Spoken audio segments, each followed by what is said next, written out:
Hello, welcome to SM Tech World. Today we are going to solve this lead code problem. Today's lead code problem, day 29. So it's saying that the problem is unique path, right? So if you read the problem statement, it's saying that a robot is located at the top. So basically, it's saying that you will be given two numbers. So basically, you can think it. If you check this image, it's like a matrix only.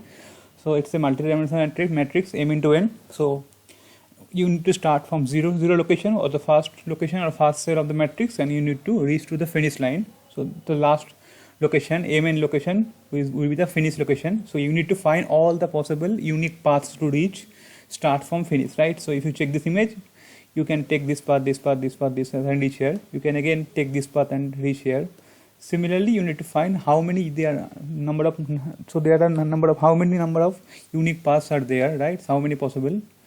So this is the problem. So you can see that you can move either on right or down direction. So you cannot move like this, right?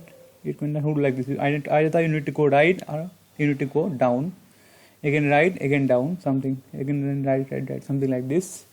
So yeah, so we can solve it in multiple ways. We can use DFS algorithm. We can use dynamic programming algorithm. Yeah, so for today we are going to solve it using dynamic programming approach.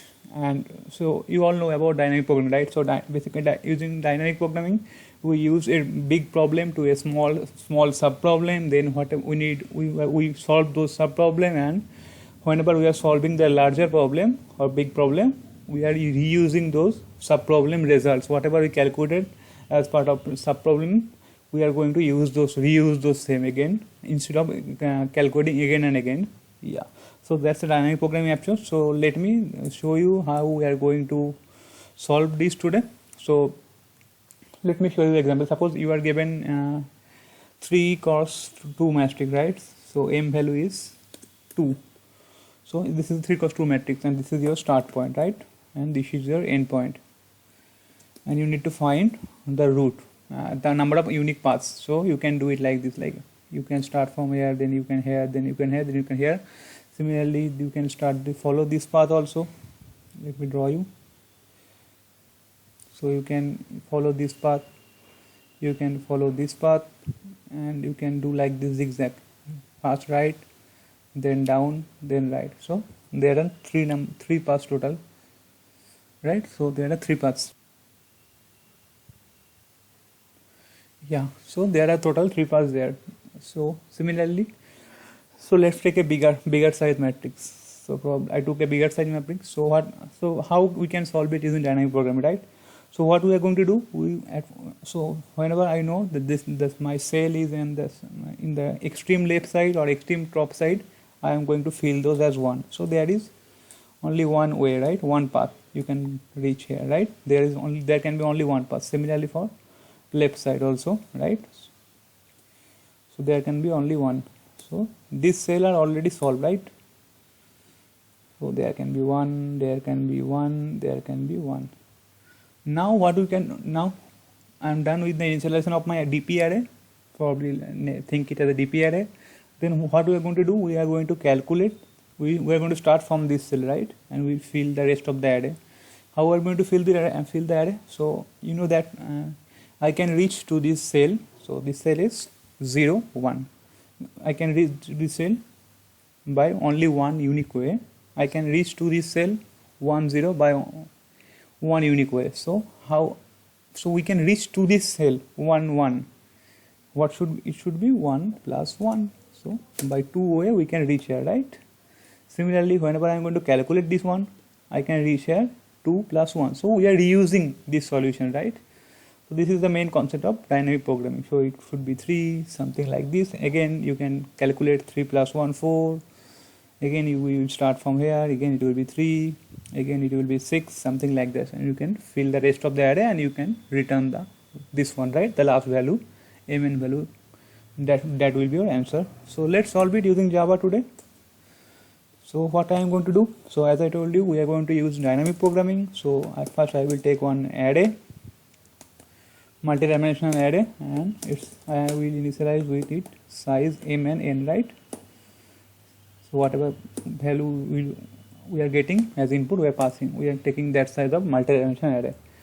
Yeah, now what we will do, I will fill those. So as I saw already, I will fill those left side and the top side with 1, because there can be only one. We don't need to do any calculation for those parts, right, for those cells. So what I'm going to do, I'm going to run one for loop, and I equal to, I will start from 0 and I less than m and I plus plus, fine, and I am going to, so whatever I value, and j should be always 0, since we are filling the first left side rows, right? So it's, so yeah, so we are going to fill it as 1, because there can be only one path, right? Similarly, we are going to do that for top side or the first top side or the first row. So it should be like int j equals to 0, j less than n, and j plus plus. So it should be like this. dp, in this case I will be 0 since we are doing for the first row, and j value will increase and it will be 1. Yeah, we are done with that. So basically, if you check, so I using those two for loop, I already filled this first row as 1, and I already filled this first column as 1, and I initialized it. So now I am going to start filling the rest of the array again. For since we are already done with the first row and first column, we will start our counter from 1 only, and we will go till I less than equal to m and I plus plus. Similarly, I need to take nested for loop since we are iterating through a multi-dimension array. So again, my j counter will start from 1, and j should be less than equal to n, and j plus plus, right? And then we are going to calculate the dpij, right? So dpij, what should be the dpij value? I already told you. I will take this value plus this value, right? So it should be dp I minus 1 j plus dp I j minus 1, right? So if you check the example, this is I j minus 1 and this is I minus 1 j, right? And once we are done with that, we are going to return this, right? We are going to return this dp m minus 1. Since array index starts with 0, so we need to return m minus 1, n minus 1, else it will throw exception, array out of bound exception. Let's run our program and check whatever result we are getting. Yeah, we are getting expected answer. Let's submit it also and check. Yeah, solution is accepted. Let's check time complexity also for our solution. Yeah, you can see it's on the, our runtime complexity is 0 millisecond and memory use is 36 MB. Yeah, that's pretty much for this video. I am going to add the link also. I will going to upload the code in the GitHub, and I am going to add the link, GitHub link in our description also. You can check that. Yeah, thanks for watching. Bye bye.